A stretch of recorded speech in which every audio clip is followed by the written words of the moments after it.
All right, we're ready to go. Let's go ahead and go on the record with Fred and Margie's in.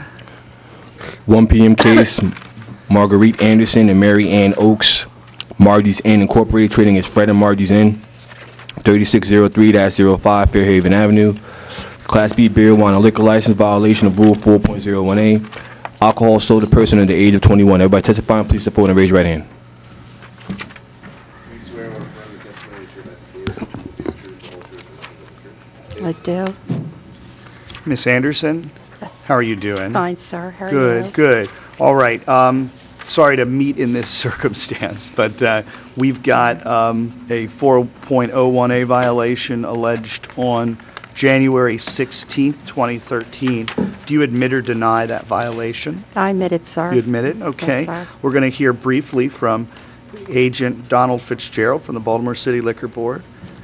And I'm just looking for your actual police report right now. I'm sorry. We've been skipping around. Page 9. Thank you very much. All right, Agent, Yes, sir. you filed a report in this matter. Isn't that right? Yes, sir. Dated January 16th, 2013. Yes, sir. Therein, you indicated that Mr. Brandon M. Hirsch, date of birth May 7th, 1993, did purchase a 12-ounce bottle of Bud Light for $2.25 from the subject establishment, 3603 Fairhaven Avenue. That is correct. All right, and Mr. Hirsch is standing to your left today? Yes, sir. All right, he has appeared.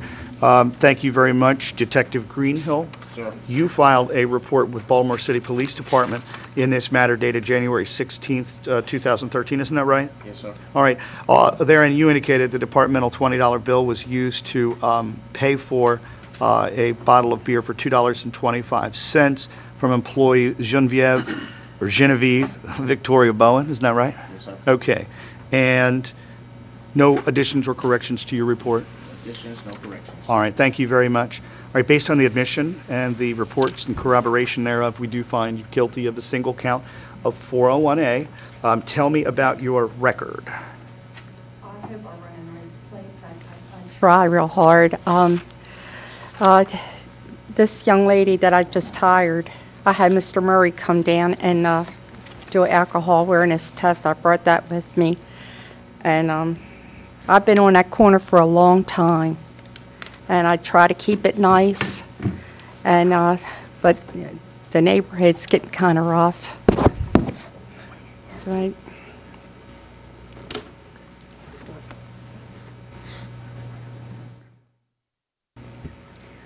Okay.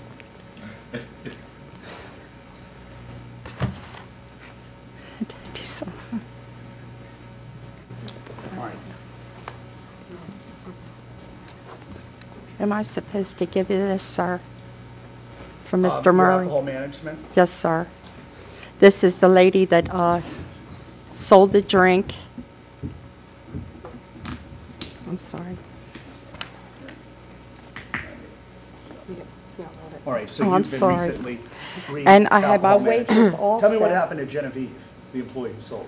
Well, I was very upset, Okay. of course. And she was apologetic. She, right? We did it, so. All right, we're seeing, looking at alcohol management, Right. awareness course, completion certificates. All my other bartenders and waitresses have alcohol and awareness. These two girls I had just hired on, so they were only with me. So I had Mr. Murray come down and go over everything with them once again Okay. to make sure. All right, thank you very much. How often are you at the bar? I live there. You and I live there. right upstairs. Live right upstairs? Yes, ma'am. And you've been there since 1985? Yes, ma'am. So- No, 84. 84. Yes, 84. ma'am. And you go there to the bar and you manage every day? And Well, you my do, husband died 22 years ago, and I'm That's managing Fred? it by myself. Okay. And I'm almost 70, and it's getting kind of rough, okay. you know? All right. Well, But, you know, I'm not trying to No, I pound appreciate- anybody's shoulders. I'm guilty of this. I appreciate your candor. Yes, Thank you so ma'am. much. Yes, ma'am. Let's go off the record and go to the decision phase. February 21st, 2013, Margaret Anderson and Marie Ann Oakes, Marge's Inn, Inc., trading as Fred and Margie's Inn, 3603-05 Fairhaven Avenue. It's a 4.01A violation. It was admitted to and corroborated by the officers, agent, and cadet here today. We did find by preponderance of the evidence, guilty finding on the 4.01A charge. We note that Miss Anderson is here. She's been re-alcohol management certified since the event. She lives upstairs. She's been in business at the same location for 28 years, and this is her first time before the liquor board. So we do find you guilty. Yes, sir. We're going to fine you $500 and suspend the $500. So there'll be no fine. There will be a $125 hearing Oh, fee my that needs to be goodness. paid. And Oh, that's so- based on your exceptional record as a licensee in the city of Baltimore. So That was my birthday that day. that's it. Oh, thank you You're so very much, welcome. sir. Happy birthday, belated. Oh, thank you. And So I'll pay Mr. Douglas. May it be another 28 years, all right? Thank you very Right at much. the day, or do you need 10 days? You're going to pay that right now? Okay, thank you, Miss Anderson. We're off the record. She got out of there quick. 1 p.m. case of Oh, Justin fine, Doug. Walters, Kisling Incorporated, trading as Kisling's Tavern, 2100-02 Queen Street, violation of Rule 4.01A. Make sure I vote Alcohol right sold by to the person under the age We of can't 21. get- By testifying, please step forward and raise your right hand. Yeah. You swear or affirm the testimony that you're about to give will be the truth, the whole truth, and nothing but the truth? For the record, Melvin J. Kennedy, representing the licensee, this will be the admission. All right.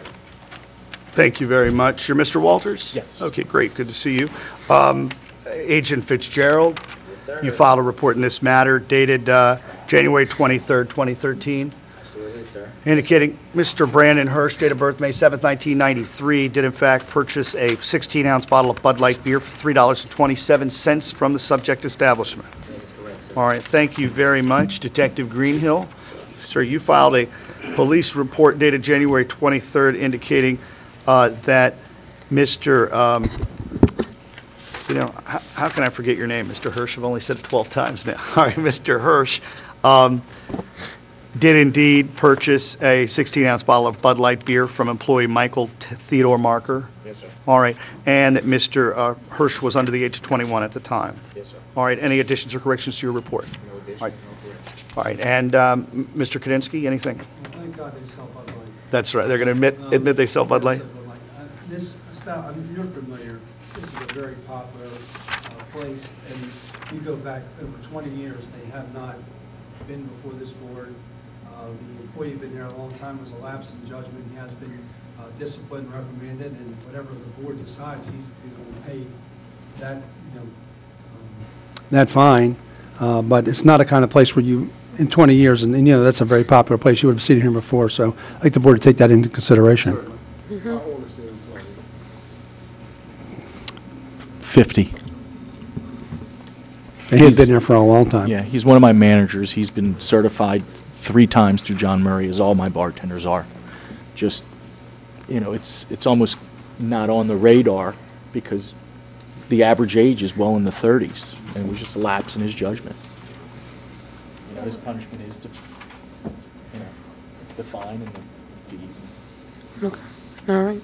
Thank you. Thank you very much. We'll go off the record. This one. Yeah. 2 to 1. Okay, so it's 3 to 9.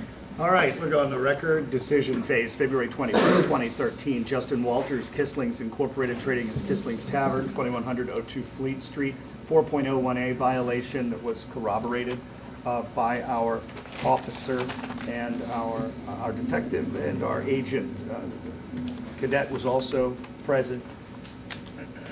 So by a preponderance, we find you guilty. You've been in business at the same location for 19-point-something years with no violations. Being in the Canton-Fells Point area, that's pretty impressive because you obviously have volume. We can't do you as good a deal as we gave Margie just a minute ago with her 28 years of service, but we are going to cut the fine in this case. It's a $500 fine. We'll suspend $250 of the fine, so it's $250. There is a $125 administrative hearing fee for a grand total of $375. How soon can your employee pay that, I guess I should ask? Next Friday?